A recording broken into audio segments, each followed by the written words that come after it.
ಬರ್ತಾ ಇದೆ. ಇದು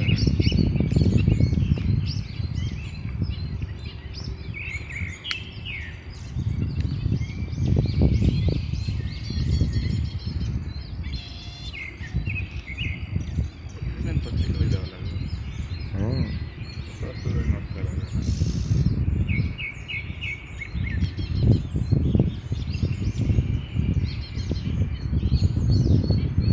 ನಾನು ಆ ಥರದ್ದು 2 ಹೊಡೆದಿದ್ದೀನಿ ಊರಲ್ಲಿ. ಬೇರೆ ಅಪರೂಪ ಬರೋದು ಆ ಕಡೆ. ಹೌದು, ದೊಡ್ಡ ಕೊಕ್ಕರೆ.